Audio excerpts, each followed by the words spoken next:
Alors, Valérie. Oui, Eh bien, alors, à bientôt, Pascal. Paul. Alors Qu'a maintenant. dit le jury, Pascal? Et oui, parce que le jury a un droit qui est un droit régalien, qui est un droit qui n'appartient qu'à Ça lui. vous plaît, ça, hein? Voilà, oui, j'aime bien. Il désigne de manière non pas autoritaire, mais démocratique, mais tout seul, sans l'aide en tout cas des internautes et des abonnés Il n'y a pas de d'Imo Week. vote. Voilà, et bien si, il y a Enfin, un le vote, vote du mais au sein jury. du jury. Et pour remettre donc ce beau trophée du jury, j'appelle logiquement le président de notre jury, Philippe Pelletier.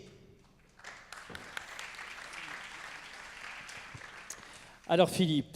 Alors on va faire un tout petit peu de devinette, Eh oui, je le puisque sens vous prêt. n'allez pas voir de nom projeté. Et Non. nous avons choisi à l'unanimité du jury Oui. une belle personnalité qui succède à Louis Besson, Anne Hidalgo, André Hichet. Voilà. Et cette personnalité, pour vous la faire trouver, on va commencer simple. Elle a fait des études de droit. Oui, Elle a enseigné un peu le droit. Oui. Puis elle a été journaliste. Ah, ça c'est déjà quand même un indice parce que Puis elle a milité et pris la tête d'une association très engagée dans le domaine de la santé. oui, on la définira comme ça. Puis elle a milité et pris la tête d'un parti politique. Ah, ça se précise. Oui, hein. alors déjà on commence. Puis alors, là vous allez trouver facile, c'est demain son anniversaire. Oui, mais oui, ça a été fait pour. Tout est prévu. Bon, si ça ne vous éclaire pas Pas suffisamment, encore. on peut ajouter qu'elle a été ministre du Logement et des Voilà. Territoires. Et j'appelle Emmanuel Cos à venir.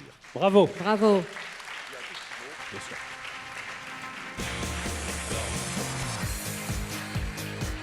Alors, je veux simplement vous dire d'un mot, parce qu'il faut lui laisser la parole, Oui.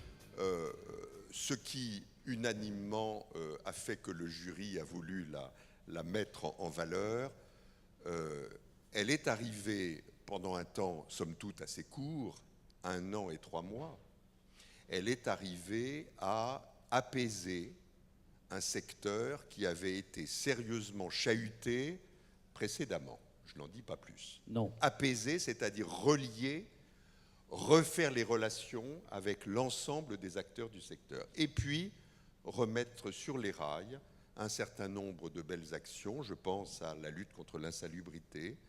Je pense au budget de l'Agence nationale de l'habitat, qui ont été de nouveau remis au niveau qu'il fallait. Tu évoqueras peut-être la loi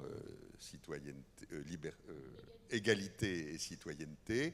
Et puis alors, dans mon domaine du plan bâtiment durable, la prise en compte de cette mobilisation et le lancement essentiel pour vous tous de cette expérimentation grandeur nature qui préfigure la réglementation environnementale de demain. Tout ça, on le doit à Emma. Emma, merci. Emma. Oui, Emma. Alors moi, je ne l'appelle qu'Emmanuel. Je vais vous donner votre trophée, Emmanuel. Et puis juste ajouter un tout petit mot, juste complémentaire de Philippe, mais dire à quel point, pour les journalistes aussi, avoir une ministre qui aime son secteur, qui en partage les valeurs et dont on voit qu'elle s'investit profondément dans le sujet dont elle parle, eh bien c'est quelque chose que l'on ressent. Et il y a eu d'autres ministres, bien entendu, il y en aura d'autres certainement qui incarnent cela, mais je trouve que Emmanuel Cos l'a incarné vraiment d'une manière très claire, très profonde. On sentait à quel point vous aimiez ce sujet et que vous le preniez à bras-le-corps. Voilà, c'est juste mon petit mot. Vous inquiétez pas, Pascal, je ne vais pas être très longue, mais Bon. je voulais quand même dire ce que tu quelques veux. mots. On va tous rentrer. Oui. Déjà, vous dire merci parce que c'est la première fois que je reçois un prix concernant mon action. Et notamment en politique, c'est assez rare, comme vous le savez. C'est le suffrage universel qui décide de ce que nous faisons. Donc je suis très heureuse et je prends vraiment ce prix pour ce qu'il est, une reconnaissance, je crois. Mais je veux aussi le prendre comme un encouragement à continuer de là où je suis aujourd'hui et à continuer à agir pour l'accès au logement parce que Même sans avoir assisté à vos débats aujourd'hui, je crois qu'il y a encore beaucoup à faire, j'en suis même persuadée. Alors je voulais vous dire simplement 2-3 choses. La première, c'est qu'en effet, j'ai pris beaucoup de plaisir à être ministre du Logement, mais je veux quand même dire qu'avoir de telles fonctions, c'est surtout une chance, un honneur et un défi. Ce fut une chance d'avoir de telles responsabilités à 41 ans. Ce fut un honneur d'agir pour son pays, pour ses concitoyens et de les représenter. Et je pense qu'il ne faut jamais l'oublier. Et ce fut aussi un défi qui était celui de porter une politique durable dans un secteur un peu agité. Alors pour la confidence, je dois vous dire que quand j'ai été nommée par le président de la République, avec le Premier ministre, il n'avait qu'une seule feuille de route qui était « Ne te fâche pas avec les acteurs du logement et ne fais pas chuter les chiffres de la construction ». Mission réussie.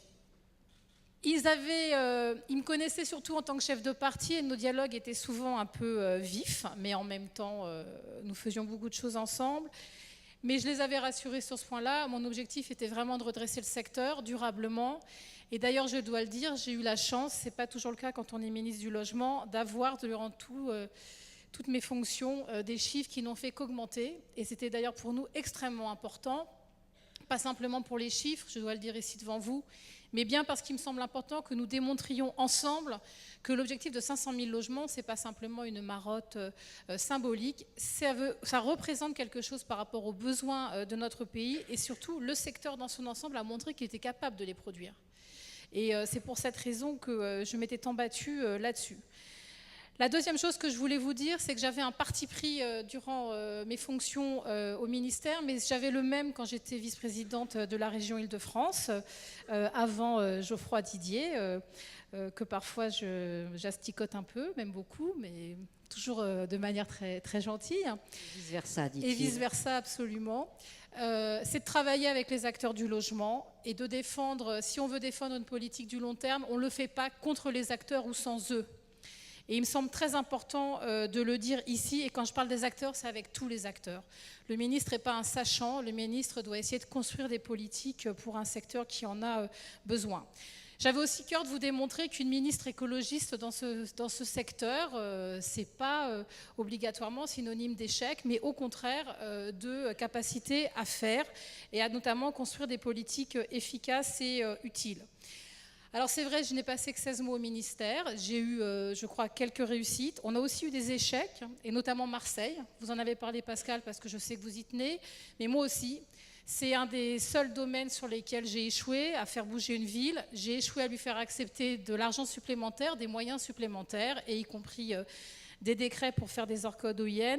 Et je ne vous cache pas que ce qui se passe aujourd'hui évidemment nourrit une indignation que j'ai depuis fort longtemps et aussi une colère parce que c'est inacceptable qu'aujourd'hui on meure simplement parce qu'on est dans des logements qui ne tiennent pas debout dans notre pays. Et ça me renforce dans l'idée que pour faire bouger les choses, nous avons souvent besoin d'un État fort, capable de prendre des décisions et de donner une direction, et pas simplement un État facilitateur, ce que j'ai entendu au congrès HLM il y a quelque temps, qui se soumettrait aux injonctions de tel ou tel acteur du logement. C'est donc bien de tenir un cap sur des valeurs et de travailler pour justement avoir une mobilisation générale sur nos sujets. On voit bien aujourd'hui combien tout cela est fragile, hein, tout de même. Et je le dis ici devant vous sans avoir aucun plaisir à voir la situation se détériorer, parce que pour moi, à chaque fois qu'on échoue sur les questions de logement, c'est un échec en fait que connaissent des ménages qui vivent mal et qui voient leurs conditions de vie futures altérées par des très mauvaises conditions de vie. Alors donc, il reste beaucoup à faire. C'est vrai que pendant quelques mois, j'ai beaucoup hésité à savoir ce que j'allais faire de mon avenir. Et puis, quelques acteurs que je jugerais incontournables du secteur du logement m'ont plutôt poussé à poursuivre mes engagements dans le logement, à développer ma propre activité. Ce sont plusieurs personnes qui m'ont fait confiance et je veux ici leur dire ma reconnaissance parce que c'est vrai que ce n'était pas si évident pour moi de retrouver une voie après un engagement politique très important. Enfin, je voulais simplement remercier 2-3 personnes qui expliquent aussi peut-être le parcours que j'ai eu depuis 2010 en étant élue à la région Île-de-France. Je voudrais citer Marie-Noëlle Lienemann, qui fut la première à me soutenir, qui m'a énormément appris et qui surtout quels que soient nos échanges et parfois nos lectures différentes, m'a toujours expliqué qu'il fallait trouver des solutions innovées. Et elle a cette attitude de toujours essayer de construire, d'avancer dans notre secteur, et notamment pour lever blocage et conservatisme, et il me semble très important. Il y a ensuite Claude Dillin, sénateur maire de Clichy-sous-Bois, malheureusement décédé en 2015, avec qui j'ai porté le redressement des copropriétés et qui a donné lieu à ce qui s'appelle aujourd'hui les ORCOD OIN. Il me semble très important de le dire. Il y a enfin évidemment Patrick Doutreline et Éric Pliez, des acteurs bien connus, peut-être moins de l'immobilier, mais beaucoup du logement, qui m'ont toujours permis de ne pas rester insensible à un certain nombre de choses qui se passaient. Et puis enfin, il y a les anciens membres de mon cabinet au ministère, dont certains sont ici aujourd'hui. Je leur ai dit ce matin par message, parce qu'on continue à se voir, ce qui veut dire aussi qu'on était fiers du travail que nous avons fait ensemble, que ce prix, il était évidemment pour eux, parce qu'ils m'ont suivi dans toutes mes envies de traiter tous les sujets, des petits comme les grands, et d'aller très vite, parce que nous avions en effet que 16 mois.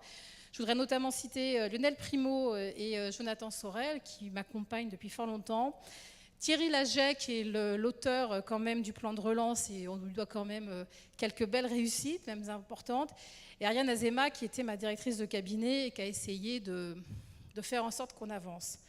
Enfin, je voulais simplement dire une chose que je dis, même si j'ai moins d'engagement politique aujourd'hui, c'est que pour moi, le logement, ce n'est pas un sujet techno et technique porté par des conservateurs qui ne penseraient qu'à leur rente, mais que c'est un secteur qui connaît certainement un peu d'immobilisme, mais c'est aussi un secteur qui est capable de s'adapter et d'aller vers de nouvelles idées, de nouvelles productions, si on lui démontre que cela fait sens. Et je crois que c'est cela qui est évidemment très important.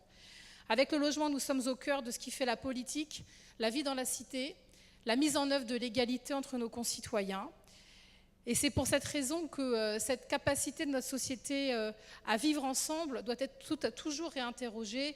Et c'est pour cette raison que moi, je continue à m'engager dans ce secteur, à d'autres places qui sont les miennes aujourd'hui, mais que je vais essayer de poursuivre ce que je faisais en tant que ministre ou élue régionale, en tant que simple citoyenne. Je vous remercie beaucoup et merci pour votre confiance. Merci à vous. Merci Emmanuel.